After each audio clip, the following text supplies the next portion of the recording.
खुलुमबाय आंनि मुङा मुस्रि रबीन्द्र नार्जारी बादाय नं 40 गामि हातिजान बियाब सानजा जनाय जिल्ला धेमाजि आयदा थामथि दिंखन बाख्नायनाय आरजनि गिबि सिरि ओं सोदोबजों आफा बाथौआ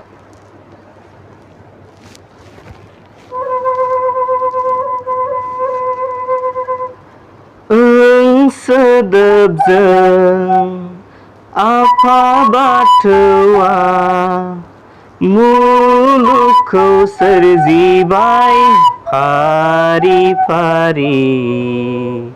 दंनाय मानि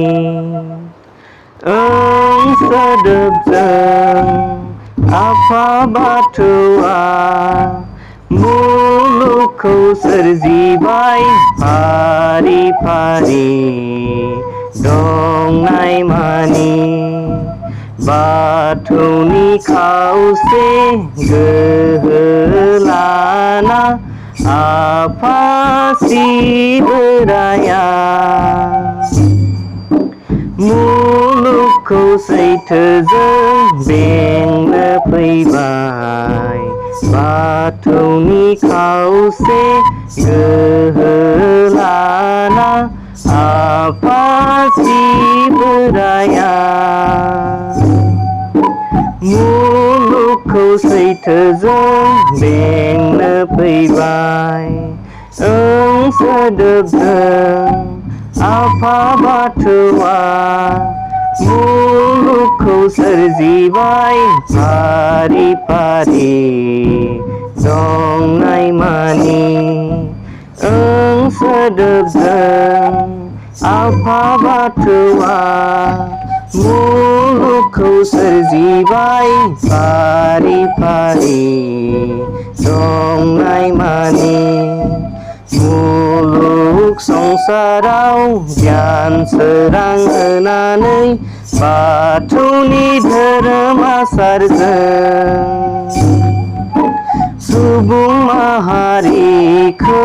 पापनिफ्राय उद्रायनो मुलुग संसाराव गियान सोरां होनानै बाथौनि धोरोम आसारजों सुबुं माहारिखौ पापनिफ्राय उद्रायनो ओं सोदोबजों आफा बाथौआ मुलुगखौ सोरजिबाय फारि फारि दंनाय मानि ओं सोदोबजों आफा बाथौआ मुलुगखौ सोरजिबाय फारि फारि दंनाय मानि मुलुगनि गिबिसिन बाथौ धोरोमखौ आफा शिबराया जोंखौ सिबिनो फोरोंलांबाय मुलुगनि गिबिसिन बाथौ धोरोमखौ आफा शिबराया जोंखौ सिबिनो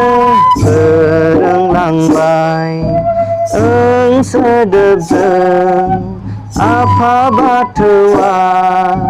मुलुगखौ सोरजिबाय फारि फारि दंनाय मानि ओं सोदोबजों आफा बाथौआ मुलुगखौ सोरजिबाय फारि फारि दंनाय मानि फारि फारि दंनाय मानि